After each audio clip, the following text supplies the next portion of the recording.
Bombay Steels, J Bancha, Diko Bancha. Real, Jamghar Jahan, Real Party Pack Tyahan. Proud to be associated with Kantipur News. Police in Nepal have arrested 5 men accused of raping and murdering an 11-year-old girl. The victim was found in a remote forest near her home and investigations are still ongoing. Meanwhile, students across the country brace for results of the SEE, which is to be announced this evening. In global news, at least 549 Palestinians have been killed by Israeli forces over the past 4 weeks while trying to access humanitarian aid in Gaza. This and more on today's Kantipur News. Good evening, I am Aprila Ghising Lama and these are the headlines of the hour. Police arrest 5 men for rape and murder of 11-year-old girl in Nepal. District Police Chief confirms arrest as investigation continues. SEE results to be published this evening after board's final meeting. Nearly 500,000 students appeared in this year's examination. At least 72 people killed in Israeli attacks across the territory over the past 24 hours. Shortage of food and other supplies after the nearly 2-year military campaign displaces most of Gaza's residents. And Manchester City beat Juventus 5-2 to top Group G in the Club World Cup. Haaland nets career's 300th goal as City advanced to knockout. Welcome back. Police have arrested 5 individuals accused of sexual violence and murder of an 11-year-old girl in Sindhupalchok district. The victim from Changdi 5 Bhotekosi rural municipality was found murdered in a remote forest area about 400 meters from her home. Her body showed signs of severe physical assault. Following a detailed investigation including evidence collection and canine assistance, the police identified and arrested 21-year-old Nima Tenzing Tamang, 22-year-old Wang Nima Tamang, 32-year-old Namgyal Sharpa, 20-year-old Dawa Tamang, and 22-year-old Lakpa Pasang Tamang. District Police Chief Rameshwar Karki confirmed the arrest and ongoing investigations. Now, moving on, the National Examination Board has decided to publish the results of the Secondary Education Examination SEE this evening. The decision was made during the board's initial meeting held earlier today. A follow-up meeting was scheduled for 5:30 p.m. and the results are expected to be published soon. The SEE for the Nepali academic year 2081 BS began on March 20. According to the board, a total of 499,183 students appeared in the examination. Of them, 431,466 were regular candidates, while 67,715 participated under the grade improvement category. Students will be able to access the results through the official website of Kantipur Television, among other platforms. Now, moving on, the government of Nepal has announced a 20-year initiative titled the Sagarmatha Tree Plantation Campaign, aimed at increasing greenery and conserving the Himalayan ecosystem. Under this campaign, the government plans to plant 30 million saplings annually. At a press conference held today at the Ministry of Forest and Environment, Minister Ain Bahadur Sai Thakuri stated that the tree plantation drive will be conducted every year from Ashad 14 to Shravan 15 according to the Nepalese calendar, spanning on month. And Minister Thakuri explained that the plantation program will cover forests, roadside areas, riverbanks, marginal lands, schools and office premises, as well as both public and private lands. The focus will be on planting fruit-bearing trees, medicinal plants and high-value forestry species. Over the course of 20 years, a total of 600 million saplings are expected to be planted. The campaign will actively encourage citizens and local communities to participate. The initiative aims to mitigate the impacts of climate change and maintain ecological balance. The Sagarmatha Tree Plantation Campaign will run from 2082 BS, which is 2025 AD, to 2045 AD, with collaboration from the federal, provincial and local governments. The government has already allocated budget provisions for this program in the upcoming fiscal year. Earlier this year, the Sagarmatha dialogue held in Kathmandu drew global attention to the importance of protecting the Himalayas. Nepal has also committed to achieving carbon neutrality by the Nepali year of 2082 as part of its international climate obligations.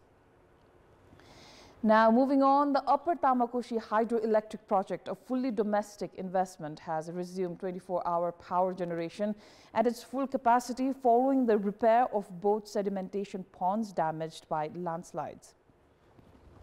On October 28 last year, floods and landslides severely damaged the project's 2 sedimentation ponds, also known as descenders, affecting the 456 megawatt capacity plant. While the left side descender was repaired earlier and electricity generation continued by opening all dam gates, repairs on the right side descender have now been completed. Project manager Purna Gopal Ranjit confirmed that from Thursday afternoon, the plant is operating at full capacity with the reservoir refilled. He added that the complete repair of both descenders is expected to take another 45 days. Meanwhile, the underground canal damaged by the landslide has been restored and the electrical control room is currently under construction. Now, the Rashtriya Swatantra Party has inaugurated solidarity desks to support its ongoing signature campaign. The launch event took place today in Kalanki, Kathmandu, in the presence of party leaders. RSP has established solidarity desks at 14 locations across Kathmandu starting today. The party initiated this signature campaign to protest what it describes as political retaliation by the government against its chair, Rabi Lamichhane, who was recently sentenced to jail in a cooperative fraud case. It is time for our segment Public Pulse, where you text us with your opinion. Public Pulse. Yesterday's question: what do you think of individuals sharing profile of cyberbullies to discourage such behavior? Your options are A, right move, B, needs legal treatment, C, handing out a lesson, or D, no comment. Visit www.kantipurtv.com or www.ekantipur.com to share your opinion with us. Welcome back. Gold and silver traders have shut down their shops and resumed protest against the government's new taxes introduced in the recent budget. The traders are opposing the 2% luxury tax imposed on gold and the 13% value-added tax on diamonds. Following their agitation, shops across key areas of Kathmandu, including New Road, remain closed today. Traders have expressed dissatisfaction, stating that their demands were not addressed even after the passage of the appropriation bill, leaving them no choice but to return to protests. Now, the main season for green tea production in Jhapa falls during the monsoon. However, this year, looper caterpillars have wiped out nearly half the tea plantations right in peak season. Despite using pesticides, farmers say nothing has worked this time around. According to the Tea and Coffee Development Board's regional office in Birtamod, more than 50% of Jhapa's tea growing area has been affected.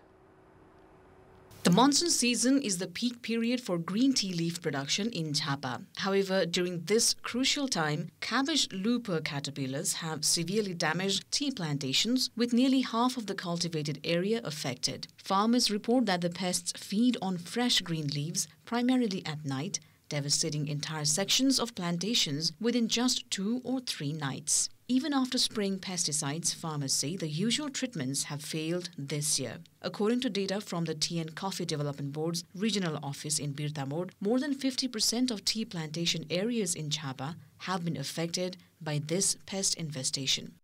बालीको बिमाहरु गर्दिने अनि यसलाई चाहिँ यसको certify विषादीहरु के खानु पर्ने त्यो चाहिँ recommend गर्दिने अथवा यसलाई यसको सिस्टमहरु यसको चाहिँ यो लुपरको एउटा सिस्टम नै कसरी चाहिँ यसलाई ब्रेक गर्ने भन्ने चीजहरुमा चाहिँ नेपाल सरकारले टी बोर्डले यसलाई चाहिँ अलिक ध्यान दिनु जरुरी देखिन्छ.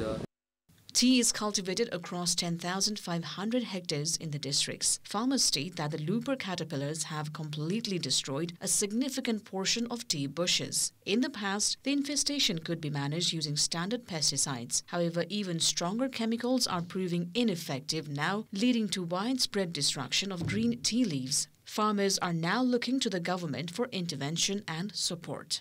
केमिकलले मात्रै चाहिँ तपाईको सम्भव हुने छाट यहाँ देखिएको छैन किन भन्दा आजदेखि हैन केमिकल हाल्न थालेको हामीले थाहा पाएदेखि केमिकल हाल्न थाले हो हैन तर कन्ट्रोल भन्ने कुरो छैन. आईपीएम क्लास चलाएर प्राकृतिक पद्धतिबाट चाहिँ यसको इलाज हुन सक्छ। हामीले अहिले महामारी आएपछि लाइट ट्र्याप लगाएपछि अलिकति त्यो माउथहरु मारेपछि अलिकति कन्ट्रोल भएको जस्तो कि लाग्छ। Agrovet suppliers confirm that pesticides used just 2 years ago are no longer effective. As a result, many farmers are turning toward organic pest control methods. In certain areas, light traps are being installed to target the moths that lay eggs, which later develop into larvae. जथाभावी विषादीको प्रयोग गर्नुभएको छ। त्यसले के गरेको छ भन्दाखेरि पेस्टको चाहिँ रेजिस्टेन्स क्यापासिटी पनि बढाएको छ। अर्को एक पटकलाई नियन्त्रण गरिएला, तर अर्को पटक चाहिँ त्यो पेस्ट रिसर्जेन्स भनेर भनिन्छ। अर्को पटक त्यसलाई हामी नियन्त्रण गर्नै सक्दैनौँ। त्यसको चाहिँ हामीलाई फाइदा दिने किराहरू हैन, तिनीहरूको चाहिँ संख्या झन् लोप हुँदै गएको छ। यो जुन बायोलोजिकल इकोसिस्टम अनुसार प्रकृतिले नै आफै नियन्त्रण गर्नुपर्ने कुरालाई हामीले के गरिरहेका छौँ भने इकोसिस्टमलाई चाहिँ बिगारिरहेका छौँ। Experts warn that the ecosystem of the tea gardens has been disrupted. Beneficial organisms that naturally preyed on pests, like the loopers, have been eliminated due to overuse of chemical pesticides. This has made the outbreak harder to control. Known as green gold locally, the green tea leaf has seen up to 50% damage in many plantations. The loopers have a life cycle of about 25 days, and if a second wave occurs, entire tea bushes could be lost. Farmers believe timely and effective intervention by the government could offer much-needed relief. A report by Ganeshman Mukhia for Kantipur News, Jhapa. That is all for the moment. Thank you for watching. Coming up next is fresh update on the results of second education examination with Pushpa Casey. Stay with us.